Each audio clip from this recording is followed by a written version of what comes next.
I don't know how things been. Let's do the small talk portion first. You bet. So how do you think the first 2 episodes went? I think they went really well. I received a lot of good feedback from alumni and from some people around campus. I was a little worried the Exorcist one was a little over the line in terms of what kind of history we could talk about. But so far, I've retained my employment. I've heard a lot of good comments about that show and some ribbing about my favorite Halloween movie. So that was fun. Are you going to watch it again before Halloween? I may. Yeah, I may go ahead and do that again. So, my family included made a little bit of fun of me, but it was all good. Didn't you say you showed your daughter Chucky when she was really young? Yeah, I did. And that probably wasn't my best parenting move ever. So, we kind of joke about that in our family. She sounds like she's pretty well adjusted, though. She's a teacher now and a Creighton graduate and doing well. Yeah. That's good. But not a good parenting move on my part. No, it's good that Creighton could undo all the damage he did. Yeah, that I inflicted. All right. So for episode 3. Looking forward to it. We're going to break things up a little bit today because in the past, right, we've done so far, we're just on episode 3. Yeah. But so far, our brand is feces and demonic possession. Yes. So I don't really know what kind of identity we have so far. We're just kind of figuring it out. It's been weird. It's been pretty weird. Yes. Today, I don't know. Weird's not the first word that comes to mind with this this bit of history. Yeah. It's more, I don't know. I suppose it's more just weird that more people don't know about it. It's very much untold history. It's fascinating. It's very sad in many ways. And again, maybe weird Creighton history is not the right word here. We're going to call this untold Creighton history. That sounds good. Yeah. And I think this is an inspiring story. And like you said, it's a troubling historical milestone, I guess. Absolutely. Yeah. And I think the good thing about this episode is you and I are strange enough that the weird word will always be applicable. Will come through with the weird, yes. Yeah. So even when the story's more normal, you got Rick Davis here. We could still be emotionally scarring his children with Child's Play. Yeah. Okay, so you know who I'm talking about today. I'm talking about John Pehle. Yes. Because I know you've seen the Ken Burns documentary, The U.S. and the Holocaust. Yep. So a little bit about this guy for readers who haven't seen that. I'm sorry, listeners. Yes. You are listening, not reading this.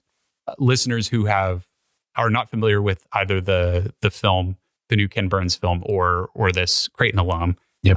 I'm going to posit that he is the most significant Creighton alum in our history.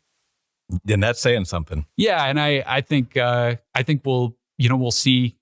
Maybe there's somebody else out there too. But in all the research I've done, I've never heard somebody who meant so much to so many different lives. I agree. Yep. No, it's highly important figure. So before we get into it, let's tell them who we are. I'm Rick Davis with Creighton University's University Communications and Marketing Department. And I'm Micah, and I'm with University Relations. And this is Weird Creighton History, episode 3. In each episode of Weird Creighton History, I will be telling you, Rick Davis, a story about or related to the history of Creighton University. You will never know the topic beforehand, although we're kind of cheating today because I know you know the topic beforehand. So you will rarely know the topic beforehand. Right. In some cases, the history is going to be something you're familiar with. In other cases, it's something you potentially even live for, as you have been here a very long time, both as a student, an employee, and kind of an unofficial mascot for at least this section of campus. Yes. Yeah, B Team Billy. I like that title. In every episode, Rick is encouraged to interrupt me as often as he likes. Will do. Within reason. All right, Rick, you know something about this story. Yeah. You know about John Pehle. John it's Pehle. Pronounced Pehle. Okay. So before the U.S. and the Holocaust documentary, which I know you've seen the 3rd episode of, did you know much about this guy? Absolutely nothing, no. Yeah. Isn't that incredible? It's an unbelievable story. Yeah. And I can't believe we hadn't heard about it before. I think it has something to do with both the maybe classified confidential nature of some aspects of this story that were later released, but also he was just not a guy who ever sought the limelight for this. Right. I mean, he was a career bureaucrat. Right. And when this was all over, he went into private life. And I don't think that there was much, he certainly didn't have any key aspects to his life afterwards. Right. He kind of just disappeared into the background. And some people learned who he was and his contribution more after the fact. I was amazed by his courage, though. And this is there's 3 episodes to the Burns series, and this is in episode 3, correct? It's in episode 3, and he enters about 40 minutes into it, and he becomes a significant part of what America's response was. Right. And I've watched the episode, and you do see him on camera, and he does have an appearance on there. He does talk about this experience. So I encourage people to watch it, but listen to the story first. Yeah, absolutely. All right. So we'll tell a little bit about the story. Just to clarify, the documentary we're talking about is The U.S. and the Holocaust, which is relatively new to PBS. It's by Ken Burns and a few of his regular collaborators. It's very well done. Yeah. So all of his stuff is so good. It's currently available if you want to watch it on pbs.com or pbs.org, one of the two. Yeah. One of those two. And then also it's about to come out on DVD. And I believe PBS is continually rerunning it. So it's very easy to access if you want to learn more about the story. So, yeah. The series looks at the government's response to the Nazis' mass murder of European Jews in World War II. The show's thesis is that while America did so much good during the war, it did far, far less than it could have to rescue the Jews from Hitler's regime. Yes. So John Pehle, this was a guy, and we'll tell you more about him.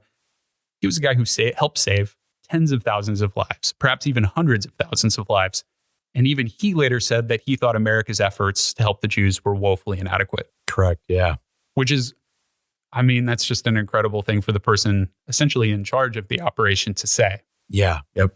Pehle was the son of German immigrants born in 1909. He grew up in Omaha near 42nd and Center Streets. He went to Central High School, then Creighton University. To pay his room and board while he was going to Creighton, he worked nights at the Dundee Theater, which I just thought was such a great connection. That's an interesting little tidbit, right? In 1930, he graduated from the College of Arts and Sciences with a philosophy degree. He then for a time attended Creighton School of Law before switching to Yale. Shortly after receiving his law degree, he went to work for the U.S. Treasury Department. Right, yep. When you were hearing some of his interviews in the documentary and learning more about him, was there anything that really struck you about his story or his character? It seemed like just a normal guy. You know what I mean? It just seemed like a normal guy, but strong in his convictions in, what was happening in the world and what was happening to the Jewish people, and didn't let it rest, kept pushing the envelope, even though it was, it could have been detrimental to him for his career. It was a tough time. So I was really struck by just his convictions to push this forward. At some point, somebody has to be willing to sacrifice their career. Right. For something good to happen. Right. And there are very few I'm not one of those people who would ever have the courage to do that. Right. I thought it was inspiring, really. Yeah. I think that it shows. Yeah, we can talk. Well, we'll get into what he did before we talk about how great he was. Yeah. He was working for the U.S. Treasury Department pretty quickly after he graduated from Yale Law School. Yep. He worked in the private sector for a few years, but he became a government employee almost immediately. Right. By the time America had entered the war, Pehle had ascended the ranks of the Treasury to become the head of foreign funds control. One article I read said that he was at one point personally responsible for $7 billion in funds. $7 billion, okay. $7 billion. So he was an important guy. In the summer of 1943, Pehle received a license request from the World Jewish Congress, Fund Relief for Jews in France and Romania.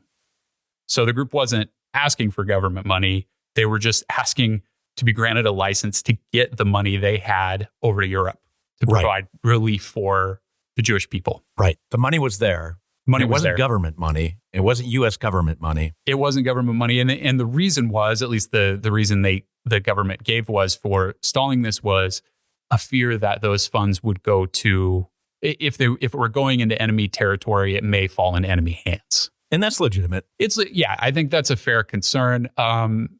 As we'll see, though, even with that policy, Pehle thought they had a way around that. Right. Through the Treasury. Yep. They typically prohibited it, but he granted the license. He soon found his efforts stalled by the State Department. So again, he works for the Treasury. State Department's interfering. Right. Blocking. With this. it was part of, they needed the State Department's approval too. Right. Pehle, who died in 1999, gave quite a few interviews about this, some of which you'll see in the new documentary. Right. He said in the interview, quote, "The State Department was quite negative. It worried about the possibility of funds falling into the hands of the Germans. However, we went back and decided that we could put safeguards in the procedures so that no foreign exchange would come to the Germans." Right. So he felt like they had a pretty good safeguard against that. Knowing that each day of delay cost countless lives, Pehle and other Treasury officials dug into the reasons behind the State Department's inaction. What they found, they would later report, wasn't merely bureaucratic inertia, but deliberate obstruction. Right. So why? Why were they stalling? Right. And maybe some anti-Semitism? Yeah, they at least from, some of the officials, especially some of the higher up officials in the State Department. Right. And it should be said too, there were the State Department's many people. It wasn't like the entire State Department was against this. Just a few of the people who were in positions of power within the State Department were opposed to helping. What Pehle found in his investigation was that the obstruction didn't stop at just offering relief aid. Okay. There was actually a kind of cover-up of information that was coming out of Europe. Pehle's investigation showed a series of cables from early 1943 showing that the State Department attempting to keep information of Hitler's mass murder of the Jews from reaching the United States. Yes, that was a very troubling part of the documentary. Right. And you and I we're old newspaper guys, so we just feel like the information should always be available and free. And and whatever you hear about a government entity covering up information that could lead to something good, like lives being saved. Absolutely. It's fairly disillusioning. Yes, absolutely. The State Department's suppression of both facts and funds was more than a little absurd, because they were doing this at a time when much of America was already well aware that Hitler was carrying out his plan to kill all of Europe's Jews. Right. Said he was going to do this. He was doing it. Right. It was, it shouldn't have been surprising. Right. But awareness didn't mean emphasis, let alone action. And I thought one of the parts in the documentary where, I think they polled Americans and they knew like the Holocaust was going on. They didn't know the extent to which it was going on. I also had read that the press was a little gun shy because they felt that during the First Great War, World War I, there had been over reports of death numbers or certain atrocities, and they were a little gun shy about doing that again. Okay. I think maybe what it came down to was, in some cases, people just couldn't believe it was as bad as they said it was. I think people couldn't believe it. Yeah. It's hard. I mean, all these years hard later. To fathom. Yeah. I mean, it's an absurdly high number of people. Yes. So I think they just thought, overreaction. I'm sure there was, so they were being careful. So they were wrong, though. They were deeply wrong. Yes. And a lot of people lost their lives because of it. Yep. Near the end of 1942, World Jewish Congress President Rabbi Stephen Wise released a report, also initially suppressed by the State Department, that 2 million Jews had already been murdered. To emphasize what we were just talking about, the New York Times ran the story, but they ran it on page 10. I saw that. Yeah. Yeah. It's absurd. I don't know. Yeah. A short while later, the United States and its United Nations allies formally condemned the Nazi government.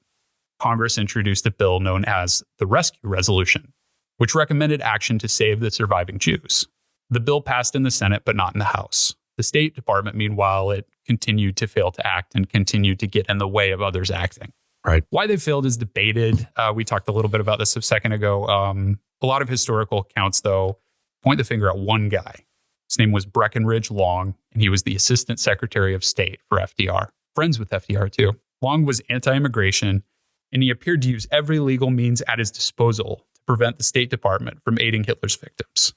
There's speculation that Long was anti-Semitic. I don't know what was in the guy's heart. Just know that he was in the way of this being accomplished. Right. Yep. Whatever the case, by the end of 1943, John Pehle had had enough of this nonsense. Yeah. He and two other senior officials in the Treasury Department penned and presented a scathing 18-page report to Treasury Secretary Henry Morgenthau Jr. The report, written in the first person and in a tone of constant outrage, was titled, "Report to the Secretary on the Acquiescence of this Government in the Murder of the Jews." Yeah, it was a very strong title. Yeah, no ambiguity there on what it was about or even the urgency of it right there in the title, the anger right in the title. Right. It's a good title. That's where you see the courage of his conviction. Absolutely. You know? To give this to a cabinet member, to know that leaders in the State Department, extremely powerful people who could affect the rest of his career no matter what he does, to do this, to essentially accuse them of the things he's accusing them of, was extremely brave. Right. The report began. One of the greatest crimes in history, the slaughter of the Jewish people in Europe, is continuing unabated. This government has for a long time maintained that its policy is to work out programs to serve those Jews of Europe who could be saved. I'm convinced on the basis of the information which is available to me that certain officials in our State Department, which is charged with carrying out this policy, have been guilty not only of gross procrastination and willful failure to act, but even of willful attempts to prevent action from being taken to rescue Jews from Hitler. I fully recognize the graveness of this statement, and I make it only after having most carefully weighed the shocking facts which have come to my attention during the last several months. Unless remedial steps of a drastic nature are taken, and taken immediately, I am certain that no effective action will be taken by this government to prevent the complete extermination of the Jews in German-controlled Europe, and that this government will have to share for all time responsibility for this extermination. Powerful statement. Extremely. And just saying, immediately saying, if you don't do something, we are guilty. It's on your hands. We are complicit of in this atrocity happening because we had it in our power to do something. Right. So he's got this information. He has to do something with it, and just a powerful statement on his part. The statement's all online, and I'll link to it in that'd be great in the story. I would recommend people reading. It's it's 18 pages, but it's a quick read. Yeah. But so did that title stay then, Micah, when it was delivered, or no? It was pretty. That was one funny. You saw that it was eventually just rephrased as "report to the president." I think something really banal. But that's Henry Morgenthau being a very shrewd politician and knowing how to get what he needed. Yes. So the report also accused the State Department officials of obstruction, deceit, and cover-up. Shortly after receiving the report, Secretary Morgenthau, the only Jewish member of Roosevelt's cabinet, by the way, arranged a meeting with the president. Okay. And again, they changed the title of the report. Right. Some of the things I read, I'm not even sure Roosevelt read the report. But the report was the impetus for them getting into the meeting, getting into the room, and it was the basis for what was going on. Okay. On January 13th, 1944, Pehle and Morgenthau presented the report to Roosevelt. So our Creighton alum is meeting with the president. Yeah. To discuss how we're going to move forward. Right. In expressing to him the urgency of the matter. I've read a little bit about the context of the U.S. and the Holocaust. Some people have said that they think it lets FDR a little off the hook for his failure to act, that his hands were tied. The historical consensus seems to be a little bit more damning of his inaction in the matter. I haven't read enough to know about it, but sure. I will say, and he may have done something too. He would have done something probably much later were it not for this meeting. Okay. This meeting was the basis for their action. This moved some action. It moved some action. He needed to independently act, as we'll see, because Congress wasn't moving. Okay. I mean, they were trying. Some members were certainly trying, but they weren't moving.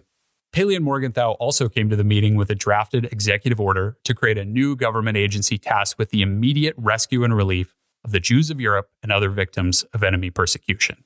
1 week later, Roosevelt signed Executive Order 9417, establishing the War Refugee Board. The order allotted $1 million to the agency. All other funding for rescue and relief efforts came from private sources. Okay. Pehle was appointed as the agency's executive director. He was only 34 at the time. Wow. So he's leading this agency. He came up with this idea. Yeah. And he's 34. He's 34. Just an incredibly impressive person. I mean, that he was, and he essentially got the job by complaining. I mean, complaining is a severe understatement by expressing outrage at the government's inaction. Right. Yeah. So he could have gotten fired. Absolutely. Instead, he got, he became the head of this new organization. In an interview shortly after his appointment, Pehle said, quote, "I am aware that we face perhaps the greatest humanitarian task of all time. I am aware of the urgency of that task. We must thwart the Nazi program swiftly and decisively. We have no blueprints to guide us. We have no precedents to show us the way. There are no pat formulas to meet these problems, but we are meeting them. And I'm confident that the results will be inspiring when they can be told. The task of the War Refugee Board is the simple, honest job of saving the lives of people who are inside Hitler's Germany and in imminent danger of death. End quote. Pehle and his team of self-professed red tape cutters, they actually called themselves that. Yeah. They got to work fast and navigated interagency conflicts to rescue as many surviving Jews as they could. Right. So what did this mean on a practical level? Yeah. So what happened with getting the money where it needed to go? Getting the money where it needed to go, getting out of the way in some cases. Correct. And it was, what did the money help pay for? Do you have that information? Yeah. So again, the government itself didn't give a ton of money for this cause relative to the rest of the organization, obviously. Right. But there was a lot of other funds coming in. So what the money helped with, the board streamlined humanitarian aid to Europe. Okay. It released detailed reports of the horrors of the Nazi death camps, Auschwitz and Birkenau. So getting the information actually out there so people could act in an informed manner. Yep. It financed evacuation efforts and established refugee camps. I read quite a bit about a refugee camp that was established in New York. Yeah, I saw that. That was in the documentary as well, wasn't it? Yeah, and there was quite a few people who went there. It unfroze funds, issued visas, created false ID papers, and reportedly even laundered money and paid bribes to Nazi sympathizers via covert agents. Whatever it took. Whatever it took, right. This was too important to not bend the rules a little. Right, absolutely. Some of my favorite details of this story were of the Americans who came forward to give the War Refugee Board money. Okay. These were just people from all over the country. Almost immediately after Pehle's appointment to the board, the head of a humanitarian nonprofit tracked him down and wrote him a $100,000 check on the spot. Wow. It's like, hey, I heard you got this new job. Yeah. Here's the check. Favorite detail in the story, one Colorado rancher sent Pehle a $100 donation directly, along with an offer to provide homes on his ranch for 5 Jewish refugee families. It's amazing. The rancher wrote Pehle, and he said, quote, "I will see that the families are sheltered under the principles of the 4 freedoms." Wow. So this story is really, it's a tale about the worst of us. Yes. But also, the there's best of us, glimmers too. of the best of us and how, Yes. I don't know if 5 families ended up living on his ranch, Right. but if they did, it changed their lives. Oh my gosh. It changed the lives of all of their descendants. It kept alive a family line. I mean, it's just incredible. We talk about Pehle, but the countless people who either gave funds or provided shelter during this time, it was an incalculable amount of good they did for people. So in the worst of humanity, you're finding some of the best in humanity. Absolutely. Yeah. Just unfortunately, not more of them were working at the State Department at the time. Yeah. The timing of the War Refugee Board's creation was most significant for Hungary, where the Nazi regime was just a few months away from deporting Jews to concentration camps. These people could still be saved. Yes. After the war and shortly before its dissolution in 1945, the War Refugee Board estimated it had saved the lives of tens of thousands of people. Some historians have the number as high as 200,000. Wow. But as historians note, you saw in the documentary, The U.S. and the Holocaust, by the time the American rescue operations had begun in earnest, an estimated 5 million Jews had already been executed by the Nazi regime. Even Pehle, a man whose whistleblowing and leadership had played a critical role in every life saved, considered the War Refugee Board's efforts severely lacking. I don't know if he ever used the word failure, but he seemed to think it was overall a failure. Right. From Pehle, quote, "What we did was little enough. It was late and little, I would say. Looking back at the board, the resources available were too small to deal effectively with the problem. But we were able to change the policy of the United States, and we were able to help the private agencies, and we were able to change the moral position of the United States in this area." End quote. So absolutely. One person making a difference. Oh, yeah. Yeah. And even though he himself thought he fell far short of what he could have done. Right.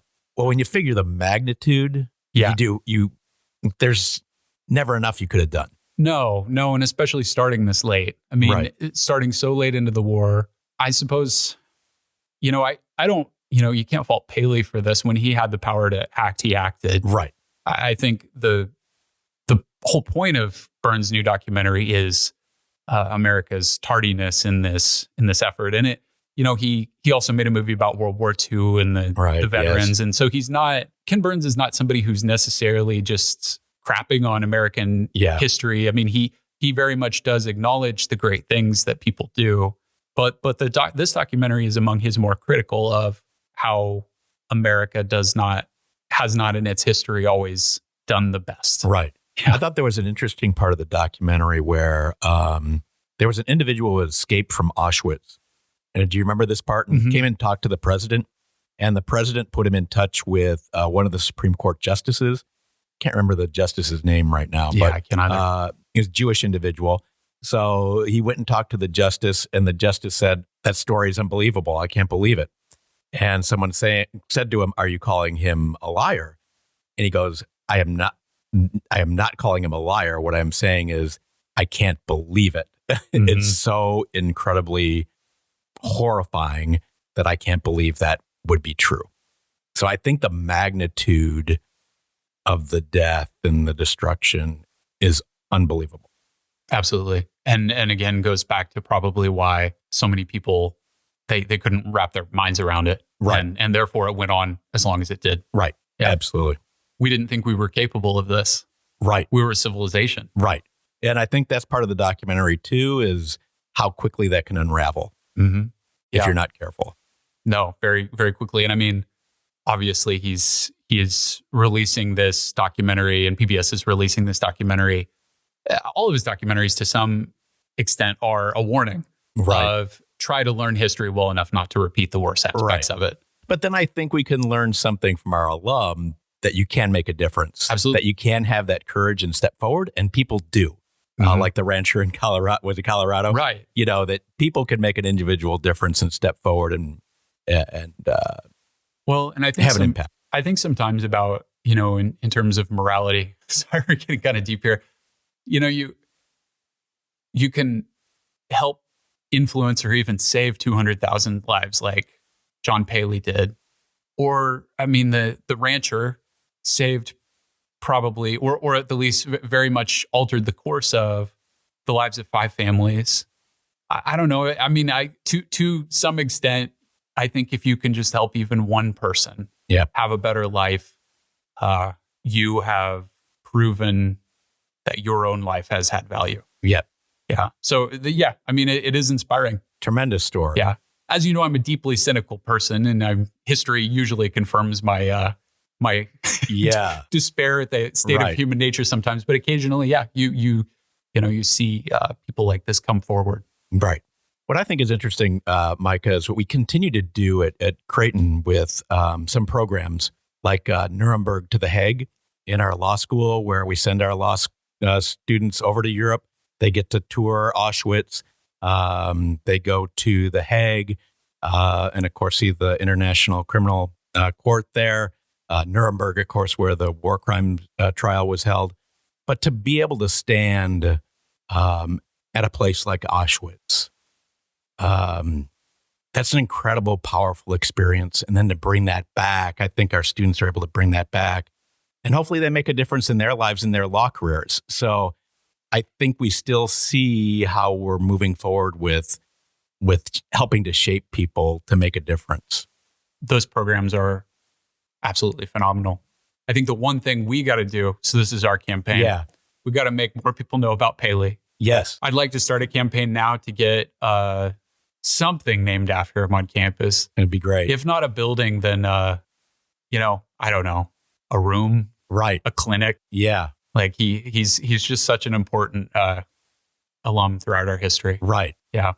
And we've had some others who have served during World War II. Yeah, you were telling me about this. Who were so another one we've got is John Pehle, and sounds very familiar. So right, Pehle, excuse Pehle, us if we transpose the names. But he was a Congressional Medal of Honor winner, and Ensign John Pehle. While he was a student, he was drafted, served on a ship. There was a smoke pot that caught fire on that ship, and there were a lot of explosives on there. He threw himself on that smoke pot, tried to put it out, was then able to do that, but then had to carry it and threw it overboard. Saved the crew members because there were explosives on the ship, probably helped save the whole battalion that was sailing that day because it would have given away their position. awarded the Congressional Medal of Honor. So that's another one that a lot of people haven't heard of. Yeah. And that Congressional Medal of Honor was bestowed posthumously at St. John's Church. Oh, I didn't realize that. So yeah. So we've had people who've stepped forward, during the war and make a difference in so many ways. Yeah. And they have very similar names sometimes. Yeah, and they have very similar names sometimes too, which confuses us. Okay, so back to Pehle. Yeah. After the war, John Pehle entered private practice to work as a tax attorney. He later served as a partner of the international firm of Morgan, Lewis, and Bockius. He died of cancer in 1999. In 2006, he was posthumously awarded a Congressional Gold Medal. It was for the recognition of his contributions to the nation in helping rescue Jews and other minorities from the Holocaust during World War II. In the 2010s, a series of books about the War Refugee Board brought some recognition to Pehle and others. But without question, Burns' new film series is the largest platform this story has received so far. Burns' new series isn't a story of triumph by any means, know. Mostly focuses on everything America didn't do to rescue the Jews of Europe. But the documentary also sheds much needed light on important people like Pehle. Yeah. So, yeah, I mean, we've talked about this, but I really do think he embodies... when great people graduate from Creighton, it's our marketing tactic to say, well, they graduated from Creighton. Of course, they're a good person. I don't know. I don't know how much going to Creighton did or did not influence this guy's life. Right. All I know is he did a great thing. Right. And Creighton should be very proud to have called him an alum. Absolutely. I'm sure the university had some influence on his career and his life. Absolutely. It would have to. I mean, going through here does have an effect on people. So for sure. I'm sure it does have some influence, but that we're proud of him and we bring it to light is also important. Somebody once told me, obviously there have been a few scoundrels who have graduated from Creighton University. If I ever get a degree here, I'll be one of them. I've got a degree. Yeah. Oh, we've talked about this. You're above reproach, Rick. I told you in the full rank of living alumni of the 80,000 or so who are living, I think you're in the top 10,000. That's unbelievable. No, I can't take that. No. And every year you're here, I think you go up another 100 in the rank. So congratulations. You might crack 9,000 at some point. That is Weird Creighton History. That'll be a future episode. Yes. Well, again, what I find so touching about Pehle is you get this from his interviews. Yeah. He has... And you don't want to say single-handedly because there were thousands of people who were involved in this organization. There were people behind enemy lines. There were probably criminals who were helping us and risking their own lives or doing this out of their own self-interest to help people. Yeah. So it was a huge group of people who did this. However, Pehle was instrumental, and he was the guy who said, no, we are going to do this. This is going to happen.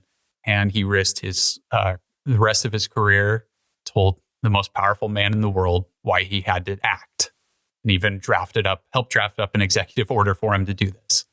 And still, Pehle felt like he was a bit of a failure. Right. Or at least the American government was a failure because of how long it took to act. But I don't know. Inspiring story. Yeah. Inspiring but also very sad that, the documentary first and foremost reveals the cost of failing to act quickly enough in certain matters. Yeah. Obviously, there were a lot of considerations about why people were reluctant. But I think at the end of the day, history has certainly vindicated Pehle's outrage in the title of that report. Yeah, inspiring story, Micah. Thanks for sharing this one. Again, it wasn't like the weird Creighton history, but this is a story that I agree we needed to tell, and we need to, in some way, celebrate a little bit. That someone did step forward, that he did step forward, and he did act, and it was a courageous act. Yeah, and one that has echoed on through the family lines of every life he saved. Absolutely. One thing I wanted to say, just because we've had such a great listener response to this just from our first two episodes. Right. I assume we'll get a lot of feedback for this third one as well. I just asking our listeners, a few people have been writing in with some stories, and I think that Right. they will make for future episodes. But Sure. I'd love to even hear more. So please, if you have knowledge of anything that would make a good future episode, something that's not super well known to people, or something that even you yourself experienced, I'd love to hear about it. Yeah. And even if it's salacious or controversial, we may not run the episode, but I'd love to know about it anyway. Right. Just give me the best campus gossip from 1970. Right. You know, Yeah. that's what I want to hear. Maybe it'll make it in. Who knows? We But want yeah. the weird history. I feel like this show is going to continue to kind of pivot sometimes from weird to not weird, Yeah. and back again. Yeah. I think the stories that people haven't heard, like this is a story I think that unless you've watched the Burns documentary, now it's going to get a lot more play. You may not have heard before. So I think those are the stories that we're kind of trying to bring to light. And I think that fits within that, although it's not in the weird category. And I enjoy those offbeat stories too. And I think when we started, we kind of mentioned that history has a personality Mm-hmm. and the university has a personality. And we Absolutely. were hoping that this show would highlight the personality of the university. It's offbeat, it's weird, it's inspiring, it's all of those things, right? Mhm. So if we could do that and capture the personality of the university, I think we've accomplished what we set out to do. Okay, so I think this is headed in an okay direction then. I'm with you. All right. So this was our strategy meeting, now adjourned. We'll just do our podcast meetings on mic. How about That's that? right. That's that sounds good. good. We'll let everyone else participate in them. That sounds But yeah, great. but please send us your feedback. If you want to reach me directly, I'm Micah Mertes at Creighton.edu. That's MICAHMERTES at Creighton.edu. Please send feedback and story ideas. Please, if you have any critiques for Rick or I's on mic behavior, let us know that as well. And I appreciate you telling this story. I think it's an important story. And can I just add my Absolutely. own personal little reflection? So in 2008, I had a chance to go to Poland and visit Auschwitz. And so this story means a lot to me personally. And to see that, it was a weird day, talking about weird history. And it was beautiful outside. Birds were singing. It's in a forest. It's almost a beautiful spot. Look up at the clouds. Beautiful day. And then just to see what was there. It was so odd to me and so strange to be standing there and to know that people were coming off a train and being sent one way or the other to life or to death. To see the shoes, to see the glasses piled up. It really affects you. That's why I think when our students get a chance to go over there for that Nuremberg to The Hague program, It's a wonderful program. it just makes a difference. It touches your heart and mind and makes a difference when you leave there. You cannot not be affected. Allow me to do a Right. double negative here. You cannot Yeah. not be affected from being there. So it's a powerful, powerful experience. And you see that, the inhumanity, and it just really, it's troubling and deeply moving and deeply affecting, and you'll carry it with you for the rest of your life. Yeah. I'm happy you had that experience. I've never been. I've never actually been out of the country. So Yeah. So I know that is one thing I want to see someday. yeah, Or at the very least, go to the Holocaust Museum in DC. right. A colleague of mine was telling me about the experience she had there. And I think it's important to keep this history alive, be it through documentary on PBS or the museum. Right. So I think I think highlighting our atrocities in detail is the best chance we have of not repeating them. I agree. Yeah. Yeah. Yeah. To be standing there, you read about it in books and you know what happened, but to actually be there is really just a life-changing experience. You have to feel it. Right. Yeah. You can't just know it. Right. And I hope what maybe this podcast will do is, to get people to think too of what would you do? Mm-hmm. You know what I mean? When I was in that situation, when I was at the Auschwitz, what if I was a prisoner? Right. What if I was a guard? What would I do? And that's those are hard questions to answer. Oh, yeah. They're impossible moral questions that millions of people had to face. Right. And continually, as atrocities go on, people have to face similar questions. And yeah, I have been very lucky in my life that I've not come even within the same galaxy of a moral question like that. Right. So, but we realize that that's still going on. You know, the crimes against humanity are still present today. Well, thanks for letting me add that. No, absolutely. That was perfect. This is the kind of thing. Yeah, I'm happy you added that. Thank you for reflecting. Because here's the thing. I may know some of these stories pretty well and have researched them. People always have the edge of life experience on me. Oh my gosh. You've done a lot more than me. I just mostly stay in my home, read things. So no, I'm grateful you said that. But yeah, well, this was the third episode of Weird Creighton History. Thank you so much for being here, Rick. Thank you, Micah. Yep. Goodbye. We'll see you. See you next time.